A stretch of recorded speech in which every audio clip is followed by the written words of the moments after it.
معارف و حقائق الہیہ کی الہامی دستاویز فتوح الغیب۔ حاضرین و ناظرین،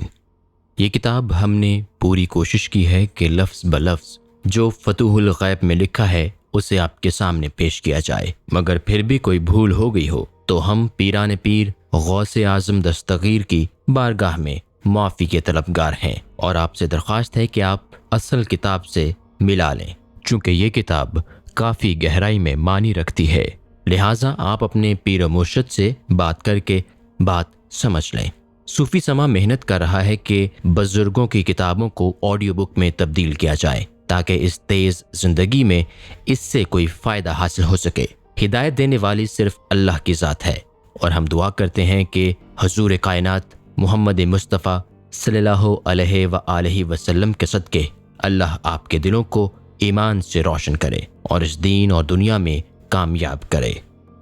آمین۔ اعوذ باللہ من الشیطان الرجیم، بسم اللہ الرحمن الرحیم۔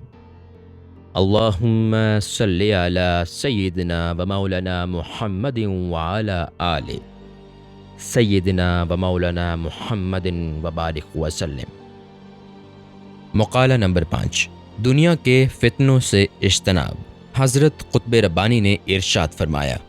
جب تو دنیا کی محو ہو جانے والی آرائش و زیبائش، اس کے دل کو لبھانے اور جذب کرنے والے مکر و فریب، اس کی گمراہ و ہلاکت کرنے والی لذات، راہ راست سے بھٹکانے والی ترغیبات، بظاہر خوشگوار لیکن یہ باطن مکر و گناہ پرور مناظر، اور دنیا کی بے وفائی و عہد شکنی،